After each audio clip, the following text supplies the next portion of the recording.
আসসালামু আলাইকুম। সবাই কেমন আছেন? আশা করি যে যেখান থেকে ভিডিওটা দেখতেছেন আল্লাহ পাক সবাইকে ভালো রাখছে। আলহামদুলিল্লাহ আমি ভালো আছি।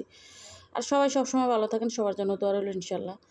তো যে আজকে রান্নাবান্না করতে চলে আসছি। তো আসলে রান্নার আগে ঝামেলাটা কিন্তু কাটাকুটা কিন্তু বেশি ঝামেলা।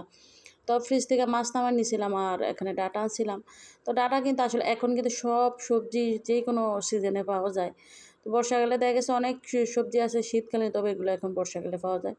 তো ডাটা দিয়ে মাছ দিয়ে রান্না করবো। এখানে কিন্তু আর একটা মাছের মাথা ছিল, মাথাটা অনেক বড়। তো মাথাটা কাইটা প্রথমে বাজা নিয়েছিলাম, কাইটা ছোটো ছোটো করে নিয়েছিলাম আর কি, অনেক বড় দিকে। তো এখানে জাটকা ছিল, তো জাটকা মাছটা ভাজা নিলাম। তো প্রথমে ডাটাটা রান্না করবো। তো ডাটা কিন্তু চিকেন চিকেন খুব সুন্দর ছিল, এগুলো শাকগুলো নিতে পারছি, শাকগুলো একদম খুব সুন্দর ছিল। তো ডাটা তরকারির সাথে আমার টমেটো না দিলে মনে হয় যে একটু ফানসে ফানসে লাগে। তো যে ফ্রিজ থেকে একটা টমেটো নাম একটু রাখলে কিন্তু উপরের খোসাটা খুব সুন্দরভাবে ফালাই দেওয়া যায়। তো যে ডাটাটা ভালোভাবে কষে যে এখানে দিয়ে দিলাম টমেটোটা। আর আমার মনে হয় যে কোনো তরকারির মধ্যে মানে টমেটো আমার দিতেই হয়, মানে আমি দিই, এই কারণে রাখা আর কি। আর এখন কিন্তু বর্ষাকালে টমেটো, যে টমেটোগুলো বাজারে পাওয়া যায় আসলে ওই টমেটোগুলো একদমই মানে মজা লাগে না আর কি। যেহেতু দাম যদি বেশি হয় তারপরও ভালো লাগে না। তবে ফ্রোজেন করে যেগুলো রাখছি ওগুলো কিন্তু ওই সিজনের যে একটা মানে গ্রান বা একটু খাইতে যে স্বাদ, ওই স্বাদটাই লাগে।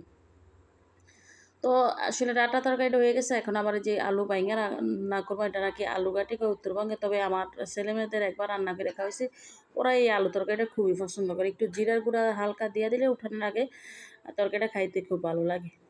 তো যেহেতু আলু সিদ্ধ করা আসলে ভালোভাবে কষে একটু জলের জন্য পানি দিলাম, আরও তো বেশিও দিলাম না, যেহেতু আলুটা সিদ্ধ করা। আর এখানে আরেকটা টমেটো কাইটা দিয়ে দিছিলাম। তো ডাঁটাগুলা যেহেতু সুন্দর আছিল, ডাঁটার শাকগুলো কিন্তু অনেক সুন্দর আছিল। তো ডাঁটার শাকটা দিকে ভাইজা নিলাম। তো শাক কিন্তু আসলে সবসময় খাইতে ভালো লাগে, আমি শাক অনেক বেশি পছন্দ করি।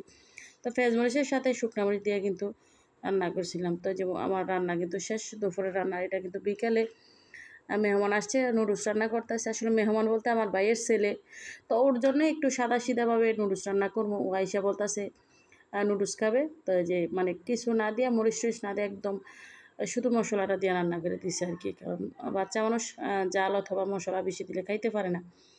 তো এখানে কিন্তু আমার ভাইয়ের ছেলে, আমার ভাইয়ের বউও আসছে, আমার বাগনি আসছে, দেখা গেছে স্টুডেন্ট পড়াইতে, আমার ছেলে মেয়েও পড়ছে। তো একটা কাঁঠাল আনছিল, কাঁঠালে এত সুন্দর মিষ্টি ছিল, তো কাঁঠাল দা মুড়ি দিয়ে খাইতে দিছে। কাঁঠালটা মিষ্টি দেখে খুব মজা করে খাইতেছে আর কি। আর এই যে আমার ভাইয়ের ছেলের জন্য নুডলস রান্না করছি।